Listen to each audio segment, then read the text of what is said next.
guys. I hope that you guys are doing amazing wherever you are in the world. My name is Shikha, and I welcome you to my channel. As always, I'm so grateful that you guys are on my channel, subscribing, commenting, etc.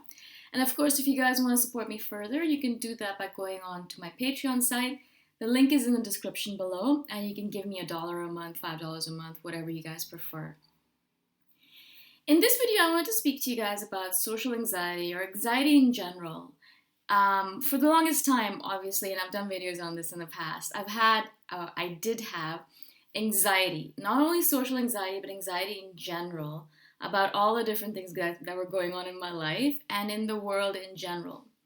I remember the anxiety being so bad that I literally couldn't get out of bed some days if I was on my own, or if I was living with my parents, they'd push me out of bed and they'd be like, go on to school and do your thing.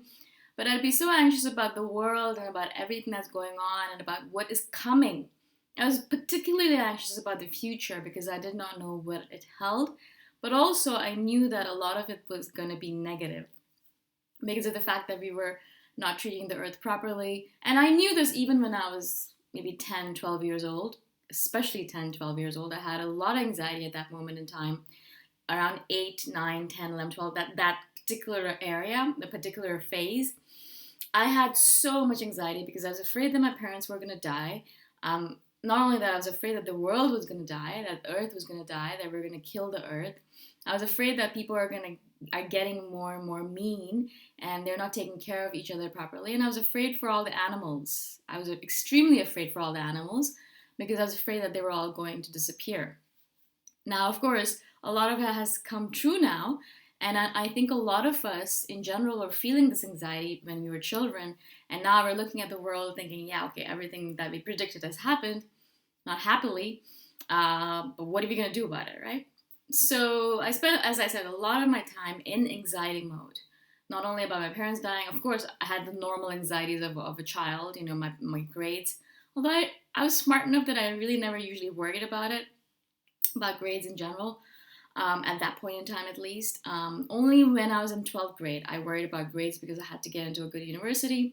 And my parents all of a sudden got really anxious about it. And I think they transferred a lot of their anxiety over to me.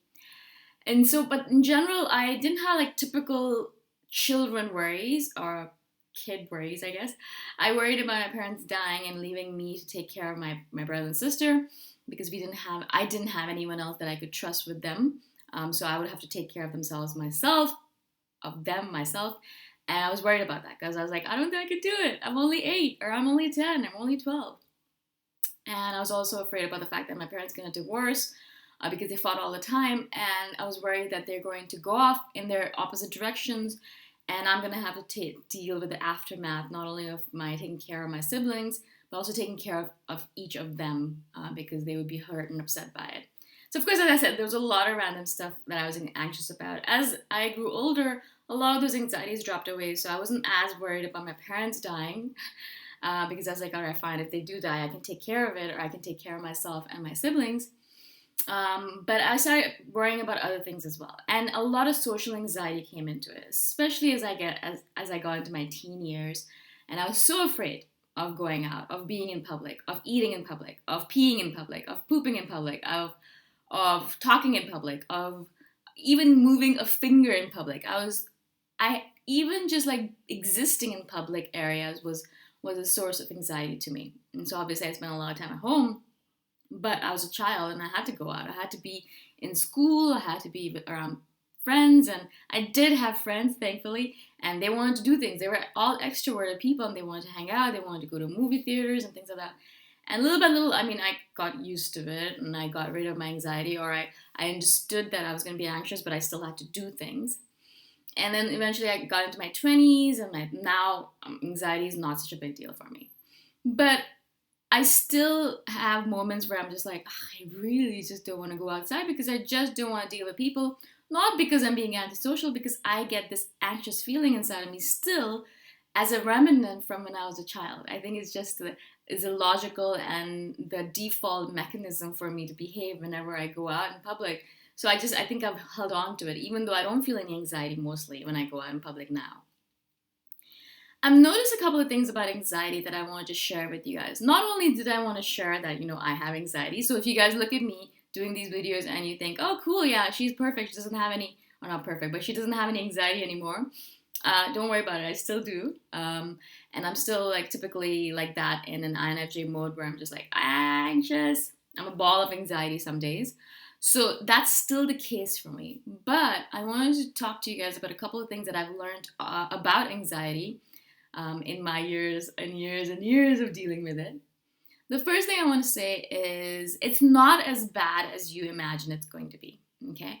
And this is something that I always tell myself before I go out to do anything, right?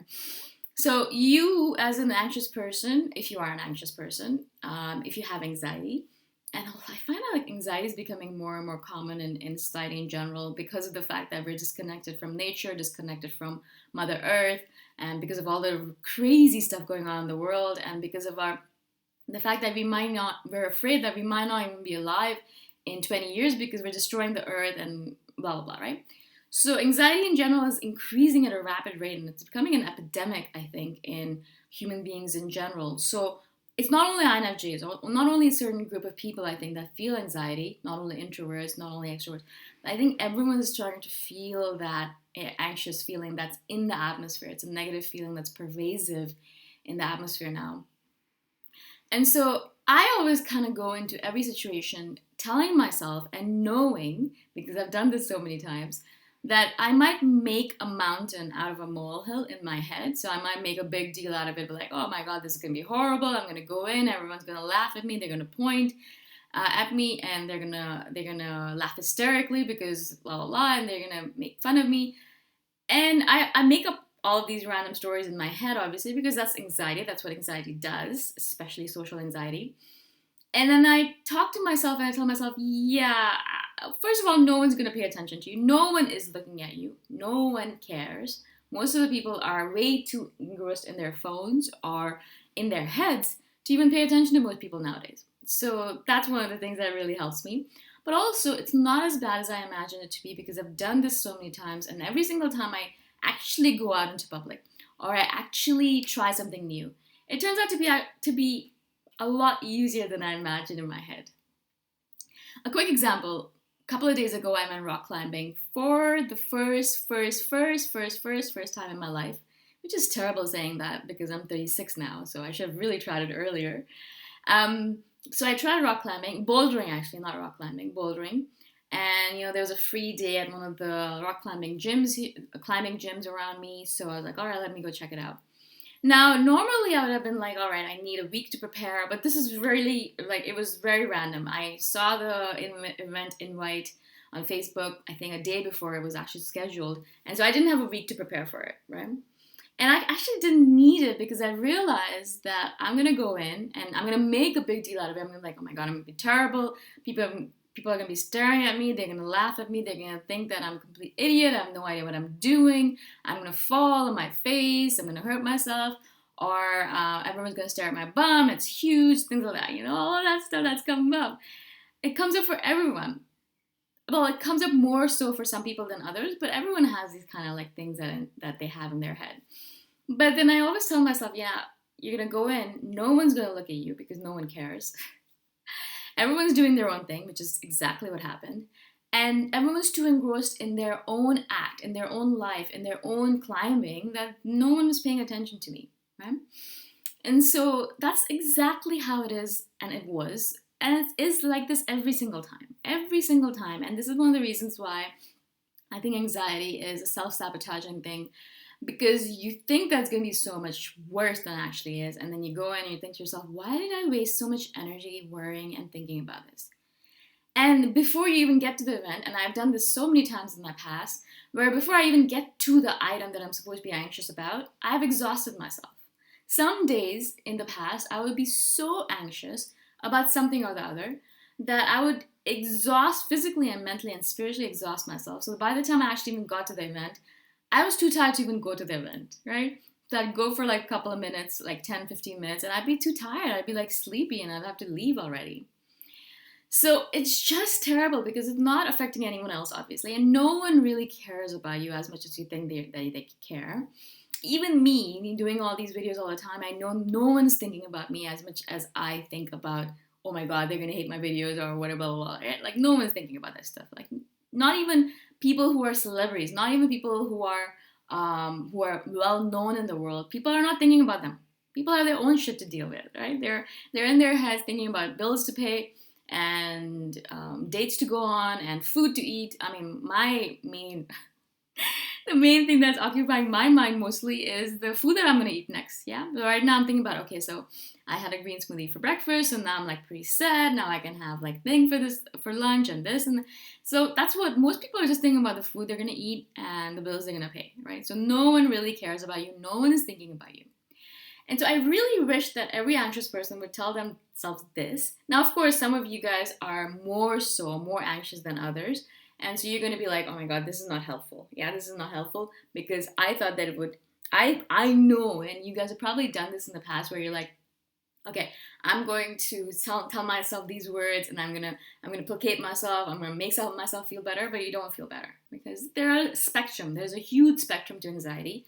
When I was younger, my anxiety spectrum was really high. It was almost at, I would say, 80 to 90%. Now my anxiety spectrum is at, I would say, 20%, not even 20%, I think. So obviously there's a huge range where, some people are really anxious and they can barely get out of bed. Some people are not that anxious, but they still have a bit of anxiety in them, depending on the situation that comes out. Right? So this is what I would, as a person, and this video is already so long, I could talk about anxiety forever. As a person who's been through it, I know that you guys know this and you innately know this, that it's not as big of a deal as you think it is, and you will be able to get over it. As soon as you get to the event and you realize no one cares about you, no one's thinking of you, you'll be able to do it. Yeah. But you have to do that pep talk. You have to self-talk yourself into it. Self-talk yourself. That doesn't make any sense, okay? All right. Cool. I hope this makes sense to you guys. And if you guys are interested in supporting me further, obviously you can go to my Patreon link. And I shall see you guys the next time around. Bye for now.